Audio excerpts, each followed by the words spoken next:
So my name is Danny Fitzgerald. I'm with San Diego and Imperial Small Business Development Center Network. Of course, we are the regional's small business assistance provider. We're here to help businesses, like I always say, everything from the very beginnings of an idea all the way till when even maybe you're ready to sell your business and everything in between. Today, we're going to talk about an important topic, a bit more specific, but it's very important for our region. And this is how to finance if you are getting a government contract, because that is oftentimes a little bit trickier. Historically, it was very difficult. Fortunately, we have some fantastic lenders now in our community that better understand that. And also, depending on the maturity of your business and the maturity of how long you've been financing government contracts, also will vary, and we'll be able to talk about some of that with our fantastic panel today. And so, of course, the Small Business Development Center, we're funded primarily by the U.S. Small Business Administration, also from the state of California's Office of the Small Business Advocate. And of course, both those are great supporters of our program and, of course, of small business.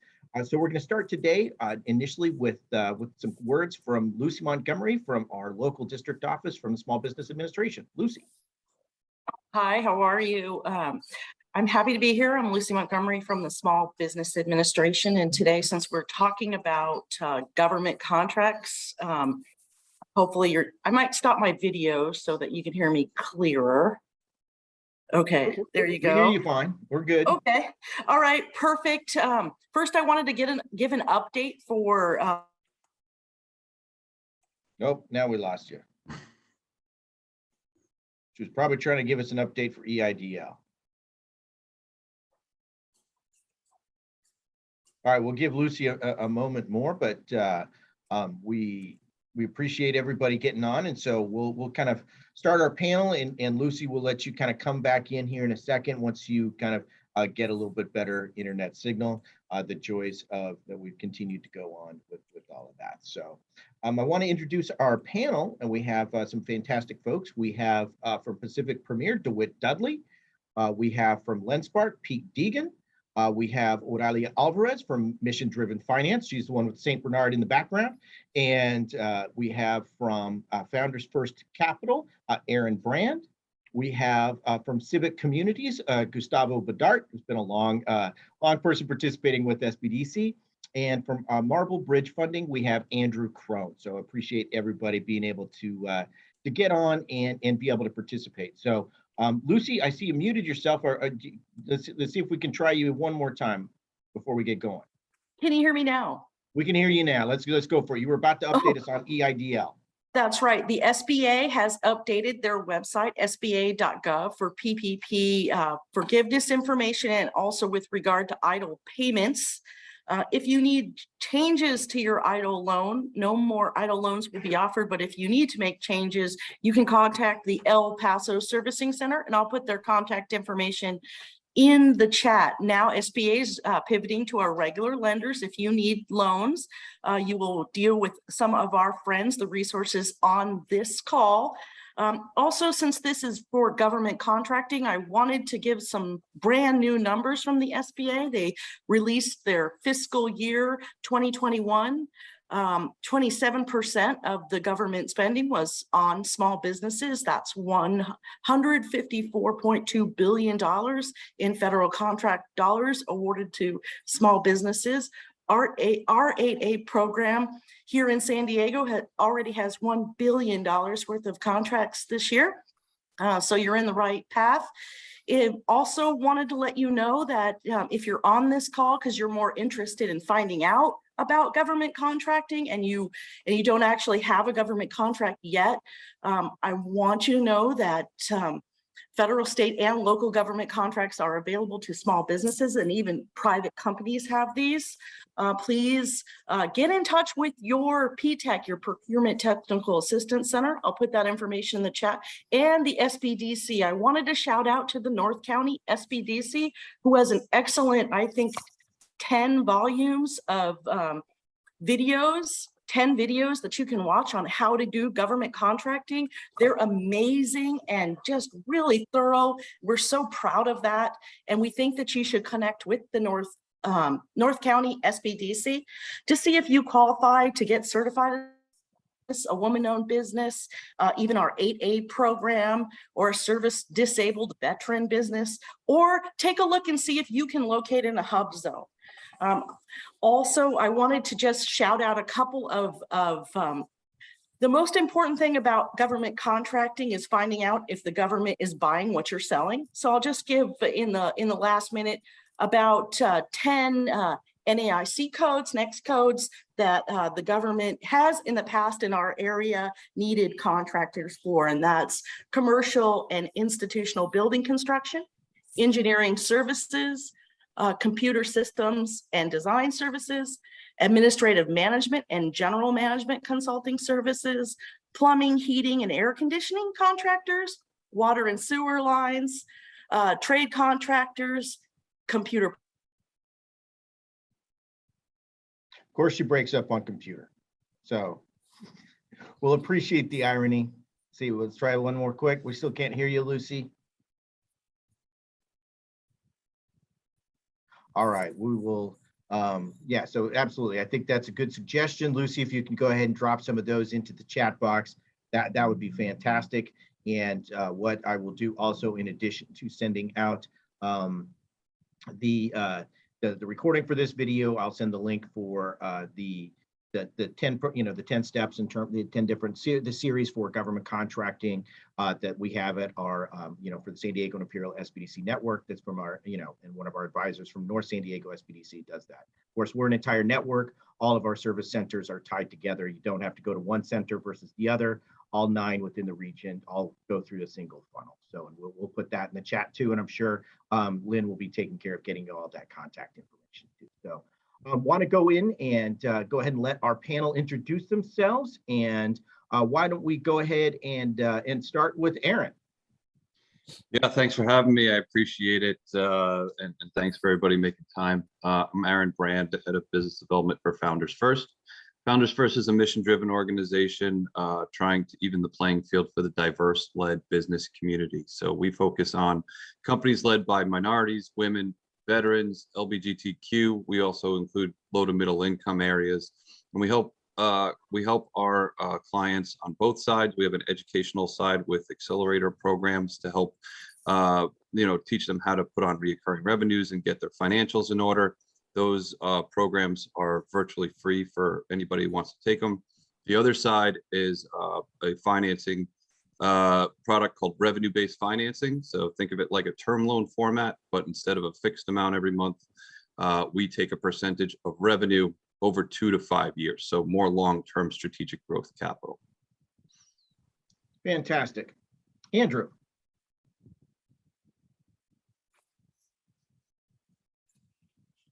All right. Good morning. Thank you for inviting me on the panel again. My name is Andrew Crone. I'm Senior VP Marble Ridge Funding Group up in Northern California. We are a commercial finance company, 23 plus years old. I've been here 21 years doing the underwriting and the sales. We provide receivable finance, purchase order finance, contract finance to small business. We work with startups. The company is about 50 million in revenue. We do fund government contracts, something a lot of people don't do in my industry. We have a lot of experience in that category, and hoping to add some value to today's conversation. Thank you. Fantastic. Thanks, Andrew. And continuing alphabetically, let's go to DeWitt. Hi, everyone. I'm DeWitt Dudley from Pacific Premier Bank. I'm a senior vice president here, been here going on 7 years in our commercial banking group. We're a large regional bank headquartered in Irvine, branches from San Diego to all the way up to Canada, Arizona, Las Vegas, and then we do a lot of lending nationwide. As it relates to financing contracts, we can start with lines of credit as small as 50,000. That would typically require a 12 to 24 month track record and maybe a 680 credit score. And then the next level up from that is anywhere from 50,000 to 500,000. And then above 500,000 lines or term loans above that amount get fully underwritten. And we can really help finance anything as small as 50 to say 20 million plus. Profitability is required above 50,000. So if it's an earlier stage business that just got their first contract, that's probably going to be tough for me. If it's a business that's been around for a couple of years at least, has a good track record of making money, then those are the ones that we can probably help finance. Fantastic. Thanks, DeWitt. And Gustavo. Good morning, everybody. Gustavo Bedart from Civic Communities. I'm the Economic Development Director for the organization. I'm proud to say that we are one of just a few CDFIs in the community. CDFI is a community development financial institution. It's a nonprofit community bank that really doesn't take any depository accounts, if you will. We're funded by a lot of the financial institutions to do a little more difficult lending than perhaps the conventional lenders do. And we're very proud of the program that we created to help minorities, MBEs, DBEs, all the disadvantaged categories that you can think of regarding procurement. We're fairly new in the program, so we're very aggressive in trying to make a difference for individuals who are trying to procure contracts with the government or anchor institutions. Basically our underwriting is based on the strength of the contract. We don't FICO score. We're basically underwriting the strength of the company. So and of course the anchor institution, albeit in this case the government. We want to make sure that the particular business that we are trying to help has been around for a little while. Obviously, they have the skill and scope and capacity since they're obviously competing for government contracts. So that's very simplistic. We're trying to keep it very simple. We too have a range of between $50,000 to $500,000. And our duration of the contract is as long as the contract is the awarded time, if you will.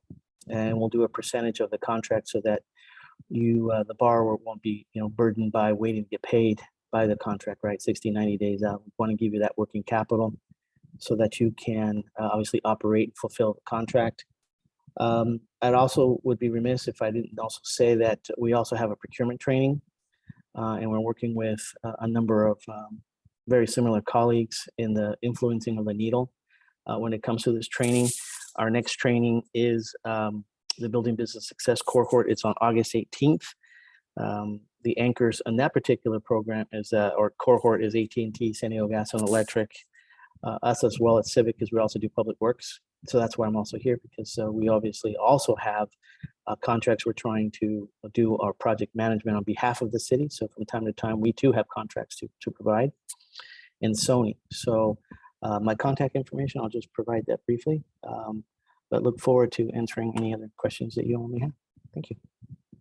Fantastic. Thanks, Gustavo. And Oralia. Yes, hi, good morning. My name's Oralia. I'm with Mission Driven Finance. Thank you so much for having us here this morning. Mission Driven Finance, it's an impact investment firm, and we're pretty much in the business of making sure that we are continuously connecting capital to community.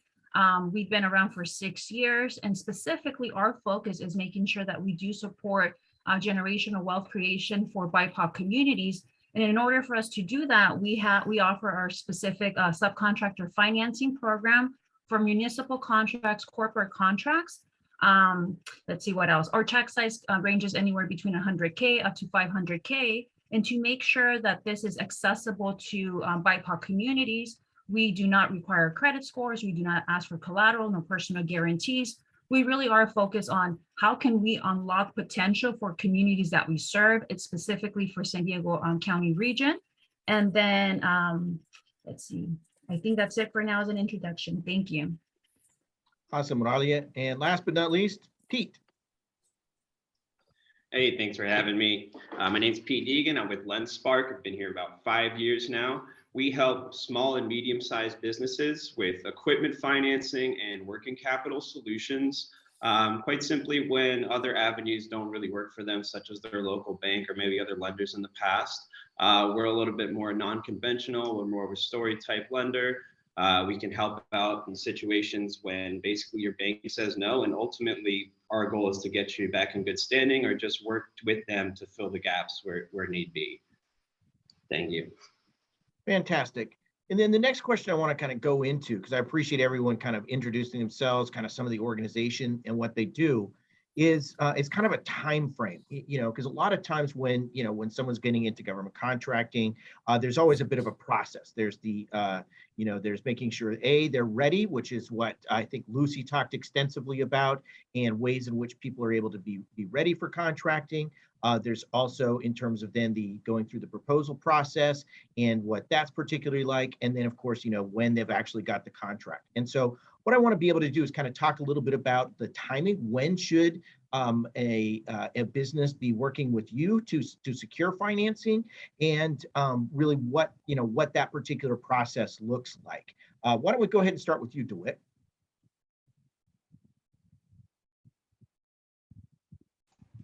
I was on mute. Okay, so when should a business reach out as it relates to considering what kind of financing they should get? I would say that the first step they should take is probably before they reach out to me or another lender, reach out to the SBDC, talk to an advisor, have the advisor go through their financials, make sure their financials are in order, make sure they have all of their taxes, personal financial statement, anything that a lender is going to ask to see right off the bat. And then the SBDC can also give the client an idea of, this lender might be a good fit or this lender might be a good fit. But generally speaking, the best time to do it is sooner than later. What happens sometimes to people is they'll get a big contract, get really excited. We got the largest contract we've ever gotten. And then they realize, but wait, we don't have enough working capital to fulfill the contract. Now what do we do? And that, it sounds like it might be a good problem to have. It's not a good problem to have, because with a lot of government contracts, if you get one black mark against you, in other words, if you get awarded that contract and then for whatever reason you can't fulfill that contract, you're going to have your record with the government tarnished to where you might have a much harder time now getting awarded similarly sized contracts. So before you even take on a contract that's maybe bigger than what you've ever done, I would absolutely reach out to the SBDC or reach out to your bank or whoever your current lender is and find out, what kind of line of credit can we qualify for, can we get right now? And you might realize, well, you can get a 100K line or a 500K line. And then once you know what amount of capital you have at your disposal or that you could qualify for, then it might be a good idea to say, okay, well, we've got this 500K line. Maybe now we can go after those larger contracts. So I would say start before you go after something that's kind of out of the scope of what you've normally been successfully taking on. Fantastic. And Andrew, same sort of question, kind of the timing as to when people should reach out to you, because your process is obviously different than a bank, and and what they should do, and kind of then what that process looks like for securing that finance. All right. So I think the last panelist gave a pretty good example of timing. I'll sort of add to that. SBDC first, because these are all free services. They have experts in government contracts, so they can do a lot for you to get things set up.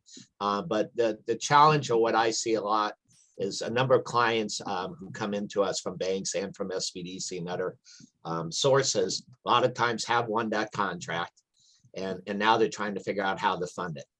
And that's sort of backwards. You basically want to choose the lender that fits the right box for you, and it depends on what your needs are. So at our particular style financing, receivable finance, we don't have a credit limit. So we could fund generally easily up to $5 million a month. Nobody I've ever run into in my 21 years has need that much for a government contract, but people need 50, 100, 200, $300,000, $400,000. And so you want to get approval first before you really bid on those contracts. And so there's two things that we do. One, when we get referred into clients like this, we do technical assistance. We figure out the business, what they're doing right, what they're doing wrong. We make a lot of recommendations at that level. As far as the package goes, like a bank, we will gather financials, tax returns, all the standard stuff. The interesting thing about us is how fast we move.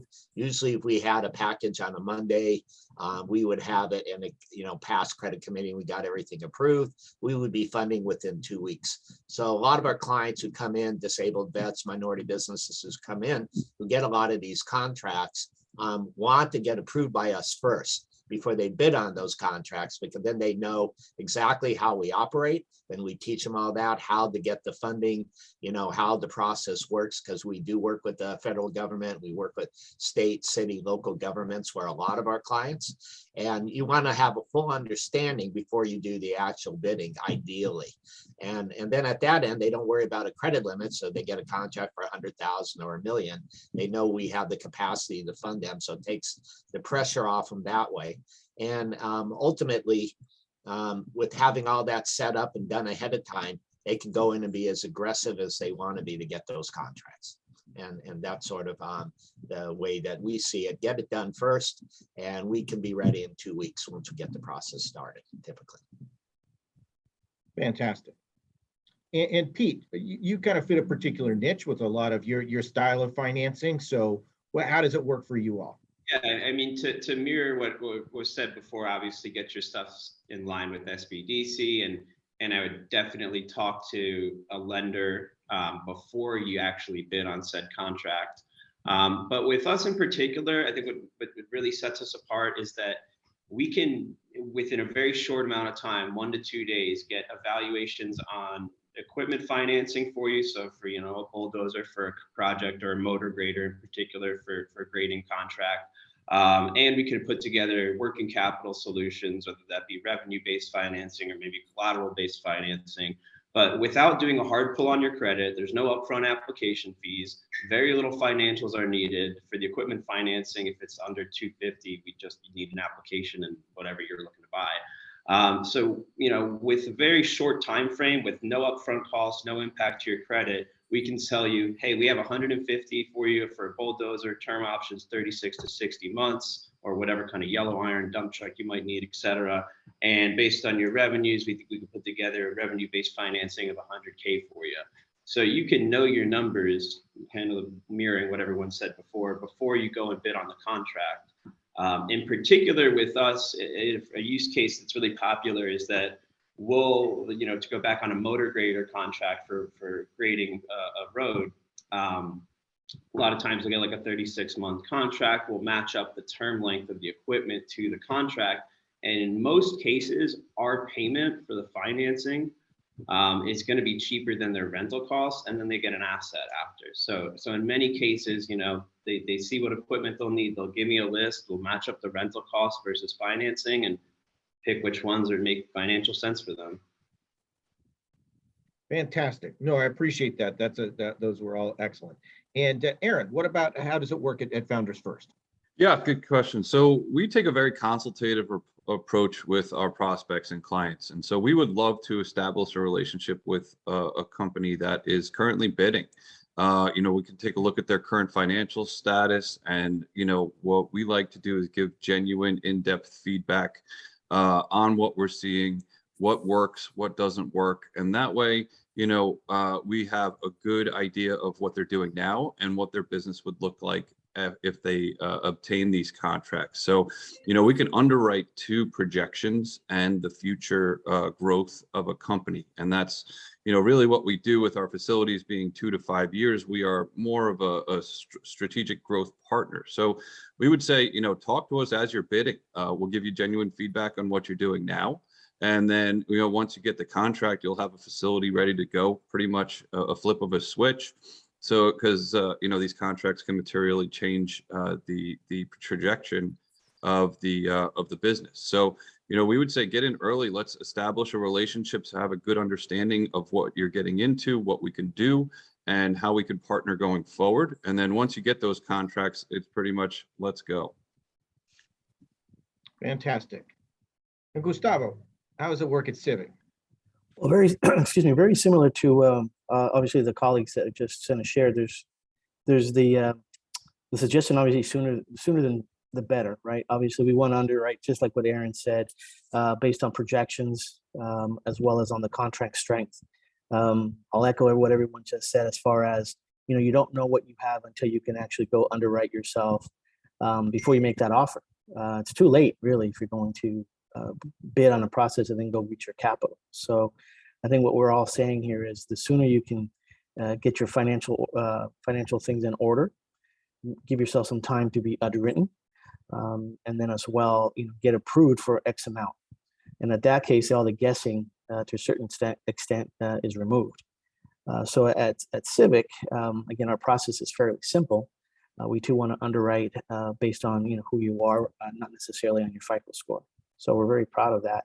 And then we'll guesstimate, an educated guess, if you will, on the type of contract size, and give you kind of a working number or range so that you can go out and be more intelligent when you're out there bidding. Fantastic. Thank you. And Auralia at Mission Driven Finance, timing and process. Yes. So I would say after you're done speaking with your SBDC advisor, and then they redirect you to the appropriate financier, at Mission Driven Finance, we encourage folks that the moment that pretty much you do your on-site walkthrough, that's really the time that you should be speaking with Mission Driven Finance. I'll provide a very specific example because I think this adds a little more of a reality of what's going on with government contracting. So we recently helped a startup where they provide electric bicycles for the community, and they had a huge contract opportunity with the city. Initially, they were asking for a smaller amount than what we had recommended, but as they were going through the entire process, they understood, oh, like if I actually can prove that I have access to X amount of funding, I have a larger probability of making sure that this bidding process moves forward. And that's, again, they started that conversation with us early on before officially submitting that bid. So I would say connect with Mission Driven, the earlier the better, especially the moment that you do that walkthrough, that's really like the green flag that says, hey, I should be speaking with a financier. And then for government contracting, we understand how critical this is for the region. So we tend to expedite this process for our borrowers rather quickly as well. Fantastic. So you can kind of see what you need to have kind of an involved process. You need to be prepared before you're bidding on the contract, understand what are your capital limits, and making sure, the good problem that DeWitt described doesn't become a bad problem, and really avoiding that. And so I did post in the chat the on demand that Lucy talked about that the SBDC has for government contracting and having that type of involvement. And I think the other thing that I want to reemphasize that everyone has been talking about is government contracting is for existing, somewhat established businesses, where the rule of thumb we always kind of do with government contracting, and we advise folks, is have at least a year in business and an established private sector market where you're able to demonstrate sales and demonstrate capacity, because that's going to be critical, not just for the lenders as they're describing, but also for the contracting agency. And so those are a couple of things really just to kind of think about as you're looking at government contracting. So the next question I want to talk about is, because obviously we kind of have some vastly different types of organizations here, is what are kind of the types of businesses you work are and the typical uses of funds or funds or non-uses of funds. So things that can't be used for as you're looking in terms of things for your capital. Why don't we go ahead and start with you, Andrew? So what, for that particular question. Yeah, so have any restrictions on what the use of capital is for? So if we fund $1 million, they can use the money any way they want to use it. So we don't track it at that end. From a usage time of thing, no size limit. We have no minimums, no size limit. So we can fund a $500,000 contract, $1 million contract. And something I failed to mention before, a lot of these contracts at the larger size are asking for proof that the business has the financial ability to service the contract. And something unique we do, we can write a letter of financial commitment up to $5 million, even for a young company. and provide them that letter, which we've had numerous clients who've gone after government contracts who've had that request. And it really makes them look a lot larger than they are, and gives them a lot of support, and that gets them in the door a lot of times to show that they have the financial wherewithal to fund the contracts. Fantastic. And Oralia, same set of questions to you. Yeah, so the moment that we commit or write a check for the businesses, there's really no restriction. If you want to hire new employees to make sure that you successfully service this contract, we highly encourage you to do so. If you need to purchase equipment, vehicles, or even flow payroll costs, that's a green light for us. Even if you need to refi debt that's priced at a higher percentage or interest rate, we're also, we won't stop you from doing that. And then the type of businesses that we support, it is small businesses. It could be social enterprises, and even nonprofits. So if you are a nonprofit that is involved in the health and human services under like the municipal contracts, we can even support with that as well. Doesn't matter your business entity. And if you're a startup with a government contract, that's perfectly fine, as long as you've been in business at minimum for like a year. Thank you. Fantastic. And then Gustavo, same to you, kind of the types of businesses you do and don't work with, or in your wheelhouse, and what the uses of funds can be for. Sure, thank you, Daniel. So just like Aurelia mentioned, I think we're one of the two organizations that are very driven and civic minded. We'll work with nonprofits as well, especially if they're satisfying a contract with, let's say, the county of San Diego.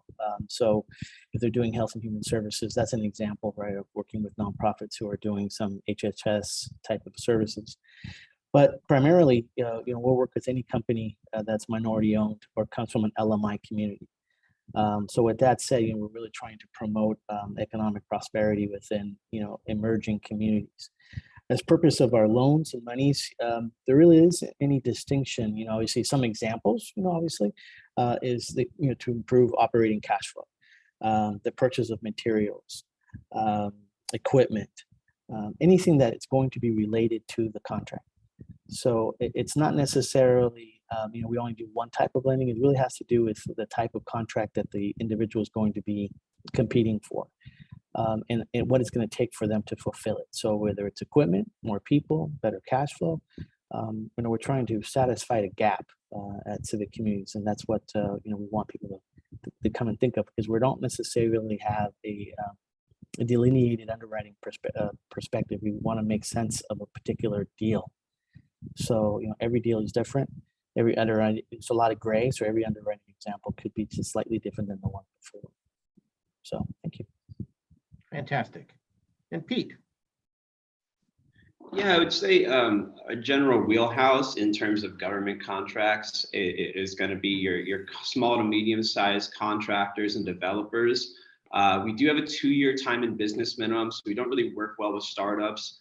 Honestly, once you hit the 5-year mark is when I think that we're the most helpful, when we really open up the floodgates for you. And in terms of like the restrictions on the equipment financing works very similar to a consumer car loan, where you think, we're going to pay the vendor directly, so you're not getting the capital and having to go purchase it yourself. We just pay what's on the invoice from the dealership. As far as working capital, there really aren't any restrictions on what you use the money for. I think, like Andrew said, we don't track the money once it goes into your account. We, are trusting that, whatever conversations you've had about your use of funds and is going to be, on you to help grow your business. We don't want to put you in a bad situation, but if you use the capital in an appropriate way, it's on you. Yeah, and as far as restricted industries, I mean, that, not really in the capacity of government contracting, but it's your general, firearms manufacturing, we won't fund stuff like that. Fantastic. And Aaron, what about at Founders First? Yeah, so government contracting works perfect for us. As a revenue-based financer, we look for sticky revenue streams or reoccurring revenue streams. So with government contracts, usually if you're in, they're going to keep coming back to you for the same product or service. And that really works perfect for us. In terms of the life cycle of the companies that we work with, our minimum revenue is about $500,000. So we're not a startup-based financer. We're more of a second-level lender to finance these contracts. So, you know, we pretty much most B2C, you know, the restaurants of the world, not a fit for us because we look for, you know, we're longer term and we look for a stickier customer base. And government contracts, once you have one, you could have multiple. And for us, you know, that's a something that's very attractive to us. So it's a perfect fit for, you know, kind of semi-experienced companies that are looking to grow. And for us, it is, you know, a big plus. In terms of what you can use it for, there's really no restrictions. A lot of times it's, you know, getting the startup costs for the contract, whether it's people, equipment, whatever it might be. Obviously, you can't go out and buy a Lamborghini with the money, but for the most part, there's really no restrictions on us. So, you know, we're a big fan of this space. Awesome. And last but not least, DeWitt. Yeah, so most of the same business purposes that everyone's mentioned, I'll just rattle them off: working capital, equipment financing, financing payroll, financing inventory, partner buy-ins, buyouts, buying commercial real estate, whether it's, you know, a warehouse, office space, a distribution facility, and business acquisitions. The size of the credits go from 50,000 at the smaller end to north of 20 million. And as far as do we restrict how the funds are used, the only thing that I would say on that is that the type of collateral that's being proposed needs to match the type of financing. So in other words, I'll give you a quick little story. I had one government contractor several years ago, got a 500K line of credit from the bank. The line of credit was supposed to be used to help manage working capital, so helping to fulfill the contracts that they got. They ended up using the line of credit to buy a fleet of new vehicles. And then one day called me and said, DeWitt, we need more money. We don't have enough on our line of credit. So, well, why not? You guys have had 500,000. They said, yeah, but we used it for equipment. Now we need to borrow more money. And I said, well, that's not really the right purpose for a line of credit. You typically, when you buy assets and finance them, you want to amortize it. So if you're buying equipment, you probably want to amortize it over 3 or 5 years. Or if you're buying real estate, amortize it over 25 or 30 years. But working capital is always a short-term financing. So it might be a 12-month line of credit, maybe in some rare cases, a 24-month line of credit. Oh, we lost DeWitt. Oh, I'm still here. Are you still there? I think so. We got you there for audio, sounds like. You kind of came and went. I think you're good. So you're still there. There you are. Okay. The last thing I was going to mention, the no startups. So I don't do any startup financing. So the business has to at least have a 2-year track record. Kind of the minimum documentation requirements that I have for, say, like a 50K line would be you fill out a 2-page application, and that's it. More than 50K, say up to 500,000, 2-page application, most recent business tax return, year-to-date financials, and that's it. Over 500,000, we'll fully underwrite things. So over 500, you can expect that we're going to ask for 2 to 3 years of taxes, both business and personal, year-to-date financials, year-end financials. And the last thing that I'll just add is that everything that I do is full recourse. So everyone should be prepared to fully personally guarantee any loan that they're getting from my bank, probably from most banks. So yeah, that's basically it. Fantastic. Thanks, DeWitt. So I want to kind of move into always one of my favorite parts, which is, you know, talking about a success case that you've had with a small business, and, you know, definitely in the contracting arena. And you can fully anonymize it. That's not an issue, but just kind of want to hear some of those successes that maybe you've had. So why don't we go ahead and start with you, Pete? Yeah, that's actually was a commercial contract, but almost the same capacity as government ones. It was with Walmart slash Home Depot, and it was for their parking lot cleaning. But they, with these larger businesses, they require, my customer had a fleet size of, I believe, like 10 trucks, and we had to do 5 of them for him. And we were able to get five new sweeper trucks done inside of a week or two, so he could start the contract pretty much immediately after getting it. And then besides that, in the more government capacity, like I said, a lot of the times we'll time up our finance or lease agreements with the length of the contract for whatever equipment they might need for it instead of the rental situation. And that's pretty popular as well. Awesome. And Oralia, what about you? Yes, thank you so much. I'm not going to anonymize this one because we're very proud of our amazing portfolio companies. So the one, just to give you an example of how creative mission-driven finance gets to, because again, we're always working to get to a yes. So one of our recent success stories was a nonprofit, Somali Family Services. And so they provide workforce development support services for immigrant and refugees in the City Heights area. So we were able to actually provide them with a loan because they were waiting for a contract to kick in from the County of San Diego. The most amazing thing about this story was the fact that they are serving, again, that they identify as Islamic community. Our funding was actually designed and developed to be able to meet the Islamic financing principles as well. And from our understanding, this is the first time impact firm had ever done something like this. So again, that's an example of how creative we get with our communities that we're working to ensure that we really unlock that potential for funding. Thank you. Awesome. And DeWitt. So here's a great success story, and this is also kind of keys in with the types of businesses that we would love to work with. So I have a client that it's a woman-owned business, a municipal contractor. So this company actually does what amounts to road work. So whenever you see the folks out on the highways, fixing the highways, fixing concrete work around city buildings, that's the type of contracts that this company goes after. It's a family-owned business. It's been around for say 10 years or so. And when I was introduced to them 3 to 4 years ago, the business was doing about 5 million, maybe 7 million in sales a year.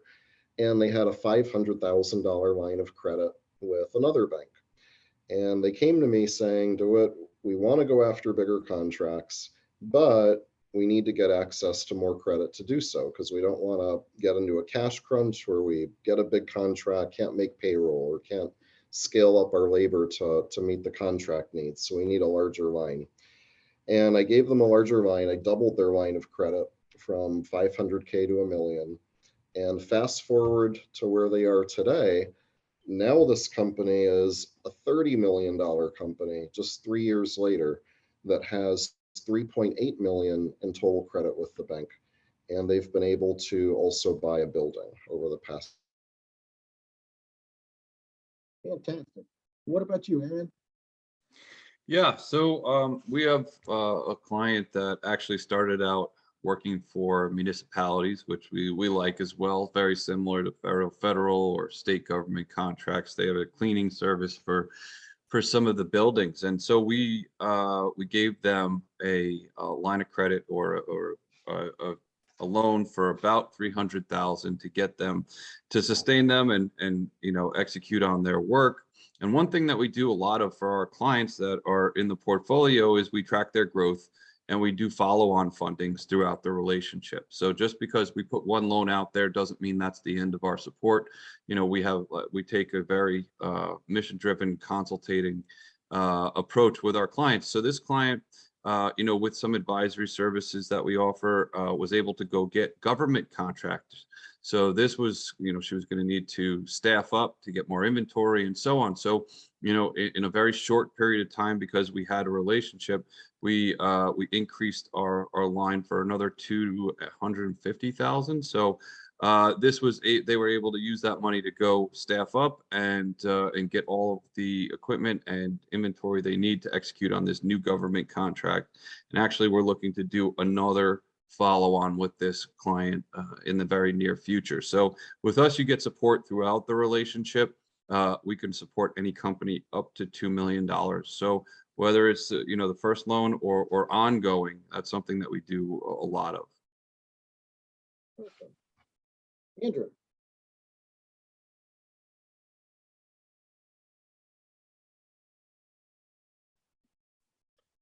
Okay, working in my left hand, not easy. Mouse.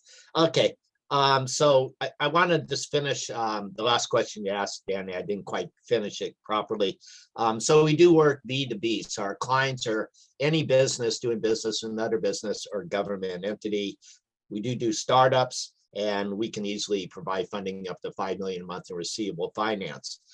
Examples of success stories give you an idea how it's affecting all of our lives. We have a client who's about 35 million a year in revenue, and they're doing high-speed rail. So that's ultimately coming from the state of California, but they are working as a subcontractor to a general.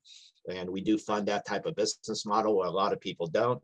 And it's a seasonality. It's when there's no rain. Of course, we haven't had any rain forever. But generally, there was like a seasonality of 7 or 8 months. And they can need $3, $4, $5, $6 million in receivable financing at the peak season. And they're not able to get bank financing. They're just not, they have one client basically that they're working on. And so the banks don't like the concentration risk. And plus it's sort of construction related. And they're laying a lot of the dirt down that's going down the Neb Highway. We recently signed a woman-owned business referred to us from the CDC because she had tremendous growth. She got a little $50,000 community line from a nonprofit lender. And then a year later, first month of this year or second month of this year, she already was up to 300,000 receivables, and they were dragging her out 60, 90 days. And this was traffic control for some of the Caltrans contracts, again, working as a subcontractor. So it's pay when pay, and she gets dragged out. So she was referred to us, and we just got her approved, and we're working on her first funding. We had in San Diego a startup. So this is a pure startup, 3 partners. One is a disabled vet majority owner, and they went after the Navy contracts for the ships, repairing the ships in port. And they have contacts and relationships from previous companies they worked for, and now they formed their own. And we set them up, and we started hiring or funding them, and they're hiring staff and growing every single week as they can get staff to report and do construction on these ships. And their goal was first year out to do 9 million, which would be amazing if they hit that goal. But we can fund all of that support. I taught them how to use us to get the most bang for the buck. So they can bill weekly, we can fund weekly. They don't have to put out any money. We're doing all the financing for all the growth that they can do. And that's really a great example of somebody just jumping into business from nothing and able to win the contracts and have all the financing they need, unlimited for all the growth they're going to need. Awesome. Those are fantastic. And Gustavo. Yeah, I think one that's a success story that we're very proud of is a Hispanic mother and daughter team. They're restaurateurs in City Heights. This kind of goes backwards because they already had their contract with the County of San Diego providing senior meals during the pandemic. It's a restaurant that's been around for 15 years. And we didn't necessarily help them with their financing for the contract because their kitchen was always open right during the pandemic. And they were providing, like I said, meals to a number of stay-at-home elderly people during the pandemic. However, their restaurant business went kind of dark. And so for about a year or two before the pandemic, or right around the beginning of the pandemic, they had financed a beer garden in the back. Unfortunately, the beer garden, unfortunately, they got their beer garden, which then gave them an opportunity to do business outside of their restaurant, outdoors, and they were still doing the senior meals, the elderly meals. But what happened was when we started to talk to them, and they've been part of Civic for a long time. And what I mean by that, they've gotten capacity building training. They've been mentored by some of our interns on how to access capital. We're very much trying to build their capacity of all our clients that we help with. long story short, when it came to their financing of their beer garden, it was a very unfavorable rate. It was an adjustable, high interest only rate that was going to be a balloon payment in 2 years. It was kind of egregious. We kind of were, first we were kind of heartbroken they didn't come to us at the beginning. But nonetheless, we figured out a way to help them because they were very busy with the senior meals, but they were trying to pick up their outdoor, yet they were making huge payments on their facility to improve or get established their outdoor garden. So we were able to refinance them into something that was right off the bat a lower interest rate, fully amortized, or a 5-year payment. So they actually, wouldn't have to worry about coming up with serious money 2 years down the road, especially with the ebb and flows of being a small business in the pandemic. So they're very happy that we were able to kind of put things a little more calmer for them, considering they were, putting money out quite quickly with all their proceeds and the profits of their contract with the county. So it was a good field story for us. Fantastic. Great story. So last but not least, how I want to wrap up now that we've got about a little less than 10 minutes, is just a tip or two that each of you would give as kind of a closing for people as they're looking for government contracting financing in terms of things that, is a simple thing, maybe not so simple, but typically a simple thing that they definitely need to be thinking of and considering. So why don't we go ahead and start with you, Aaron? Yeah, sure. A couple things. One is for companies looking for government financing, there's a lot of contracts out there. There's a lot of good resources and websites to find them. So I would say, I would apply to as many contracts as possible. Anything within your wheelhouse, the more you apply to, the more you're going to get. So, it's like, continued conversations and efforts to try to grow the business. So, apply to as many potential contracts as possible. And then to reiterate, something I mentioned earlier is establish a relationship early.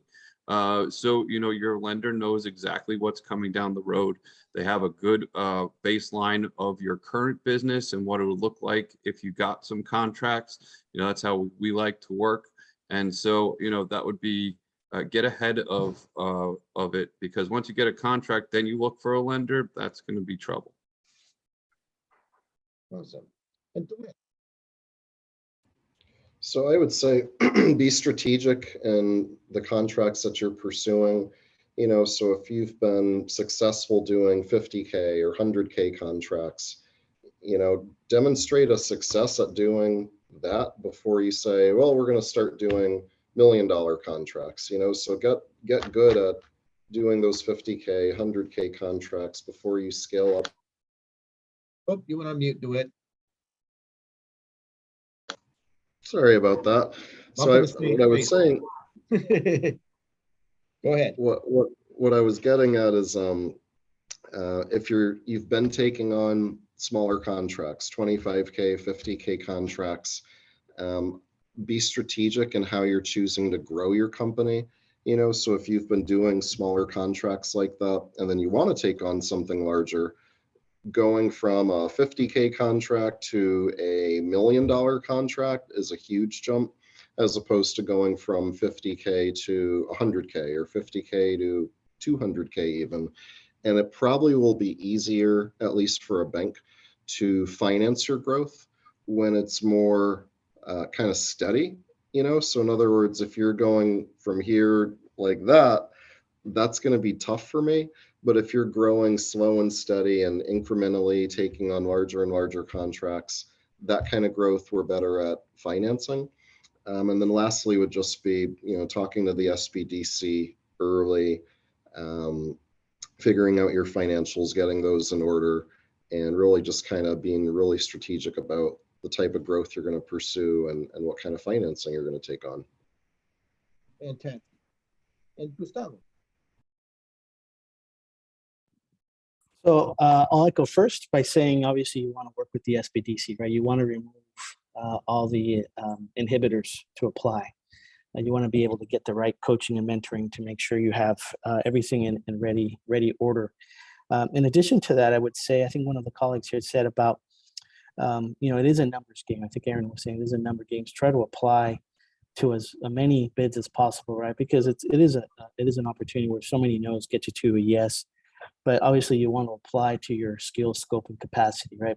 Apply for the projects that you can actually fulfill, not necessarily chasing contracts, if you will. Again, echoing my colleagues here, you definitely want to get approved first. You want to eliminate the question mark. You want to eliminate the doubt of how much you can actually get based on your strength. And of course, educated guesses on the underwriting to make sure you've got, a certain amount of money that you can count on without necessarily having a contract, but an idea of what type of contract you would be going for and what size. And then one thing that hasn't been mentioned yet, I would encourage the folks on the phone, on the call, is to consider getting some form of a disadvantage certification. And what I mean by that is, if you're minority owned, great, the NMSDC, or if you're a VA, a veteran, can you get that certification? Or if you're a woman-owned business, can you get that certification?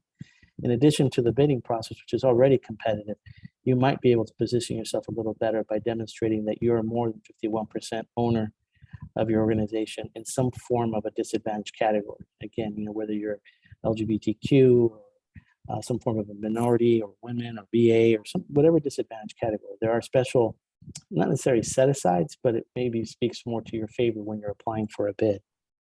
Those are some of the tips that I would have you all consider. And what are you? Yeah, so I would say, even though my team are a bunch of financial hippies and we're always trying to get creative as far as like helping small businesses and our community, I would remind everyone that the system is very unforgiving.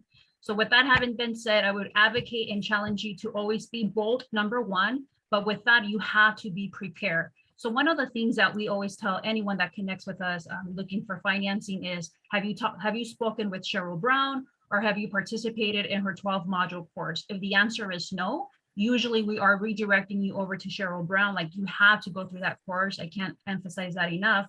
And then number three, again, regardless of how bold you are, phenomenal work that you're doing, you need to have those financials prepared, period. Like, you need to, and there's a lot of resources, free resources that are already out there to be able to get that in place. Once you have that, then you can come and talk to us. Pete.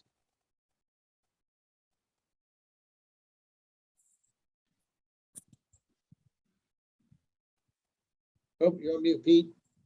Oh, sorry about that. Yeah, a really easy one is to go online and make sure all your online profiles are up to date, whether that be phone numbers, addresses, etc. If there's an old owner on the Secretary of State still, we're going to ask for the application. If we're seeing other addresses that aren't on your application, it pretty much, slows us all down, and it takes our really fast underwriting process, and it really completely goes against the purpose of it. So super easy. Make sure your online profiles, everything matches up to current to date.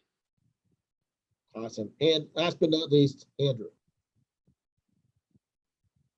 Okay, so I have a couple of things. Number one, and just echoing what other people have said, you want to get SBDC consultants involved, especially the government experts. You'll learn so much. It will save you so much time and energy that once you go through that program, you'll be an expert on it. Guaranteed you'll be an expert.